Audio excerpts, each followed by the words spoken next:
Hello students, आज हम करेंगे जेईई 2024 मेंस में सॉल्यूशंस चैप्टर से आए हुए क्वेश्चंस ऑस्मोटिक प्रेशर के। तो देखते हैं फर्स्ट क्वेश्चन।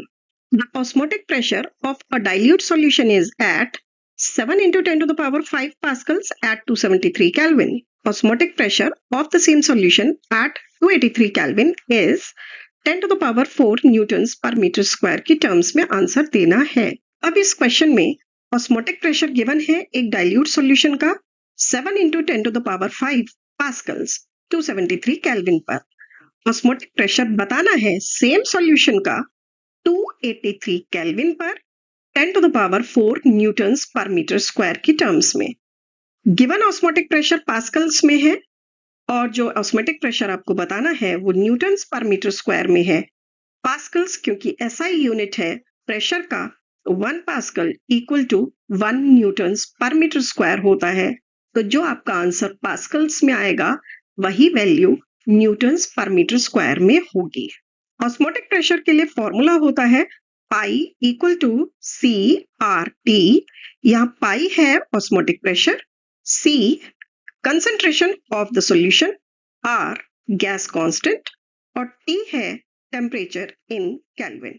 अगर I1 है इस सॉल्यूशन का ऑस्मोटिक प्रेशर टेम्परेचर T1 पर और पाई2 है सेम सॉल्यूशन का ऑस्मोटिक प्रेशर टेम्परेचर T2 पर, तो हमें इक्वेशन मिल जाएगी pi one divided by pi two equal to T1 divided by T2। इस इक्वेशन को रीअरेंज करें तो हमें मिलेगा pi two equal to pi one T2 divided by T1। सभी वैल्यूज पुट कर देते हैं। पाई1 है 7 into 10 to the power 5 pascals, T2 283 kelvin, T1 273 kelvin.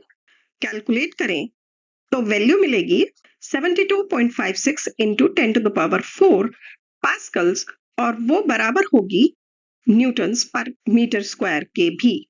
Answer क्योंकि 10 to the power 4 Newton's per metre square की टर्म्स में देना है, इसलिए आंसर हुआ 72.56। नेक्स्ट क्वेश्चन डिस्कस करने से पहले आपसे रिक्वेस्ट है कि अगर आप चैनल पर नए हैं तो प्लीज चैनल को सब्सक्राइब कर दें और बेल आइकन को भी हिट कर दें। देखते हैं next question. An artificial cell is made by encapsulating 0.2 molar glucose solution within a semi-permeable membrane. The osmotic pressure developed when the artificial cell is placed within a 0.05 molar solution of sodium chloride at 300 Kelvin is 10 to the power -1 बार की terms में answer देना है।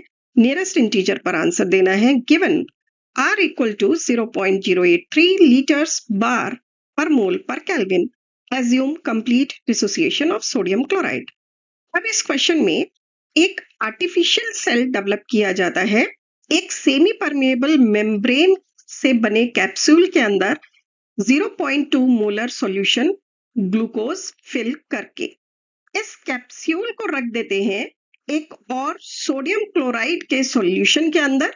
इस sodium chloride के solution की concentration है 0.05 molar और temperature है 300 केल्विन।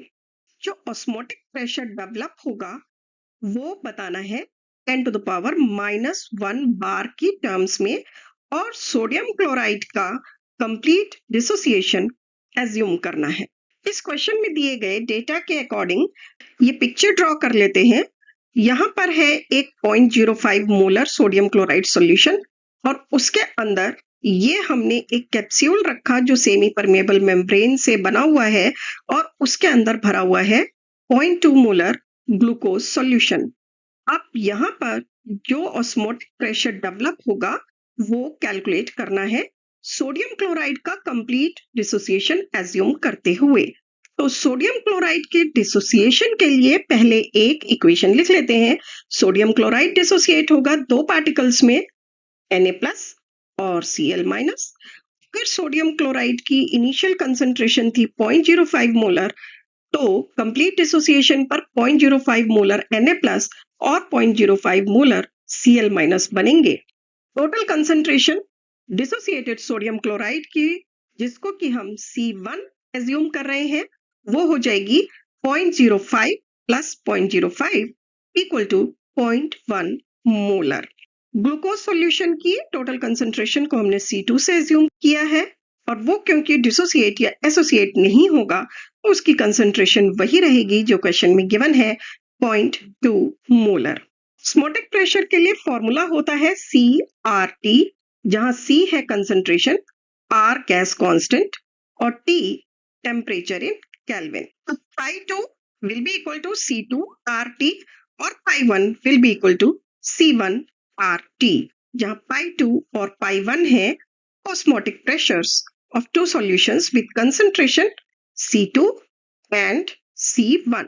अब इस क्वेश्चन में दिए हुए डेटा के अकॉर्डिंग यहाँ इस सेमी परमिएबल मेम्ब्रेन पर जो ऑस्मोटिक प्रेशर डेवलप होगा वो सोडियम क्लोराइड सॉल्यूशन के ऑस्मोटिक प्रेशर और ग्लूकोज के ऑस्मोटिक प्रेशर के डिफरेंस के बराबर होगा। तो अगर हम इस मेम्ब्रेन पर डेवलप्ड ऑस्मोटिक प्रेशर को पाई से डिनोट करें तो वो वैल्यू हो जाएगी pi2 माइनस pi1। तो हम लिख सकते हैं pi equal to C2 minus C1 RT। सभी वैल्यूज गिवन है। C2 is equal to 0.2 molar, C1 equal to 0.1 molar, R equal to 0.083 litres bar per mole per kelvin और टेम्परेचर है 300 kelvin. Calculate करते हैं, हमें वैल्यू मिलेगी 2.49 बार। Answer क्योंकि 10 to the power -1 की टर्म्स में देना है, तो ये हो जाएगा 24.9 into 10 to the power -1 bar. Answer क्योंकि नियरेस्ट इंटीजर पर भी देना है, तो ये हो जाएगा 25। अगर आपको ठीक से समझ आया है, प्लीज लाइक करें, शेयर करें। चैनल पर नए हैं तो सब्सक्राइब भी कर दें, बेल आइकन हिट कर दें। देखते रहें Namita chemistry classes. Bye bye.